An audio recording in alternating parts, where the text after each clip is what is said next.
के अंतःकरण के अंदर विद्यमान है। आपको परसों कथा में बताया जाएगा। ध्रुव जी से कहा कि मांगो, क्या मांगना चाहते हो, कि मांगने की आवश्यकता नहीं है। लेकिन भगवान ने जब गाल पे शंख लगाया और शंख लगा करके चारों वेद उसके अंदर विद्यमान कर दी, तो उन्होंने कहा कि अब मांगना चाहते हैं, क्या मांगना चाहते हो, कि आपकी कृपा हमारे ऊपर बनी रहे। तो ये ज्ञान मार्ग है। दूसरी अवस्था ज्ञान मार्ग की है। तीसरी अवस्था हमारे आकर के भक्ति मार्ग की है। तीसरा भक्ति मार्ग मानव जीवन में विद्यमान हो जाता है। अब भक्ति करते हैं।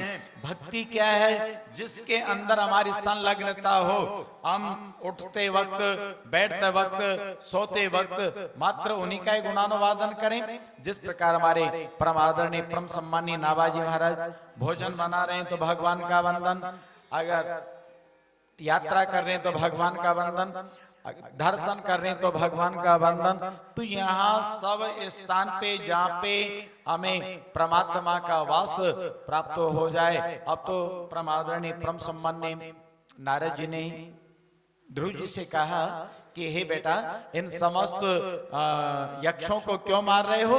कहा इन यक्षों ने हमारे भाई उत्तम को मारा, इसलिए हम इनको मार रहे हैं। तब तो उन्होंने कहा कि इनके अंदर आप दोष न देखें, क्योंकि इन सब के अंदर भगवान का वास है, इसलिए सबको प्रणाम करो। सिए राम मैं सब जग जानी, करऊं प्रणाम जोरी जुग पानी। राम जी को समस्त स्थानों में, सब स्थानों पे अगर देखेंगे तो हमारी भक्ति विद्यमान हो जाती है। तो सब जगह राम है।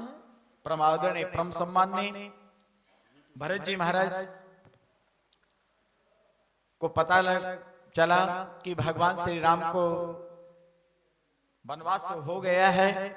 तो भरत जी विचार करते हैं कि जब तक हमारे राम जी नहीं आएंगे तब तक हम इस राज सिंहासन को, इस स्थान को, अवध की राज गद्दी को प्राप्त नहीं कर सकती। मनाने चले गए राम जी को, और राम जी को मनाने के लिए गए तो राम जी से कहा कि प्रभु आप अयोध्या लौटे, लेकिन राम जी अयोध्या लौट करके नहीं आए।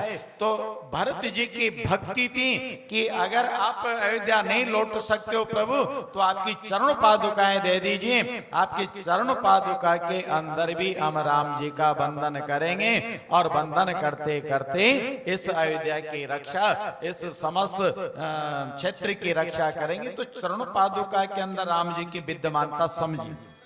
परम आदरणीय परम सम्माननीय विश्वामित्र जी से भगवान श्री राम ने पूछा कि प्रभु ये पत्थर की शिला है, ये क्या है और इतनी सुंदर क्यों है? तो उन्होंने कहा कि गौतम की पत्नी है, अहिल्या जी है, और श्राप के कारण यहाँ पत्थर बनी हुई है। तो प्रभु यह पत्थर क्यों बनी हुई है? कि भगवान आपके चरणों का बंधन करना चाहती है। चरण कमल रज चाहती, कृपा करो रघुवीर। ये चरण कमलों की भक्ति चाहती है, इसलिए आप इनको चरण रज प्रदान कर दीजिए। तो वहां भक्ति चरण रज के अंदर है, भरत जी की भक्ति चरण पादुका के अंदर है, और यहाँ केवट की भक्ति भी भगवान के चरण को धोने में है। उन्होंने चरण धो करके चरणामत लिया, और चरणामत लेकर के भगवान का बंधन किया। तो यहाँ भक्ति मार्ग जब हमारे अंदर विद्यमान हो जाता है, तो भगवान आकर के हमारे रज के द्वारा, जल के द्वारा, पादुकाओं के द्वारा हमें आकर के और मुक्त कर देते हैं। बोल कृष्ण भगवान की। तो भक्ति के तीन मार्ग। पहला कर्म मार्ग, हम जिस कर्म के द्वारा भगवान की स्तुति करते हैं, यात्रा करते हैं, तीर्थ करते हैं, भगवान की सेवा घर पे बैठ करके करते हैं, कर्म मार्ग।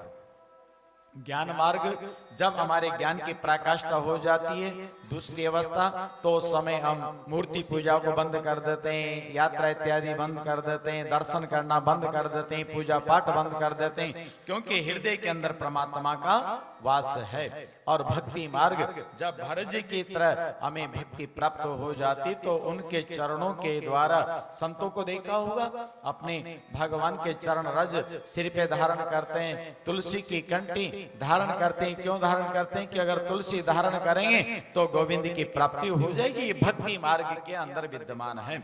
तो यहाँ भक्ति के तीन मार्ग है। और भक्ति के 3 मार्ग बताए। भागवत के भी सुनने के 3 प्रकार है, भागवत भी 3 प्रकार के हमारे जो तप है, इन तीनों तापों को दूर कर देती। कौन कौन से ताप 3 प्रकार के जो भागवत के अंदर विद्यमान है?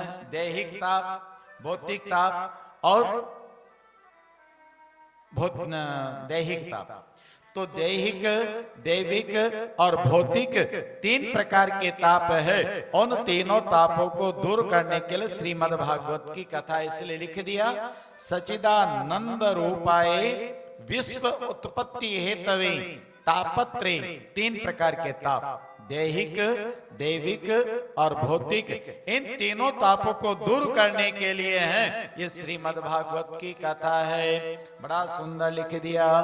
दैहिक, दैविक, भौतिक तापा, दैहिक, दैविक, भौतिक तापा, दैहिक, दैविक, भौतिक तापा, दैहिक, दैविक, भौतिक तापा, दैहिक, दैविक, भौतिक तापा, राम राज का हो नहीं व्यापार, राम राज का हो नहीं व्यापार। दैहिक, दैविक, भौतिक तापा, राम राज्य का हो नहीं व्यापार। तो यहाँ 3 प्रकार के ताप, दैहिक ताप है, दैविक ताप है और भौतिक ताप। पहला ताप हमारे शरीर में विद्यमान हो जाता है, रोग उत्पन्न हो जाते हैं, और जब रोग उत्पन्न होते हैं तो अनन्य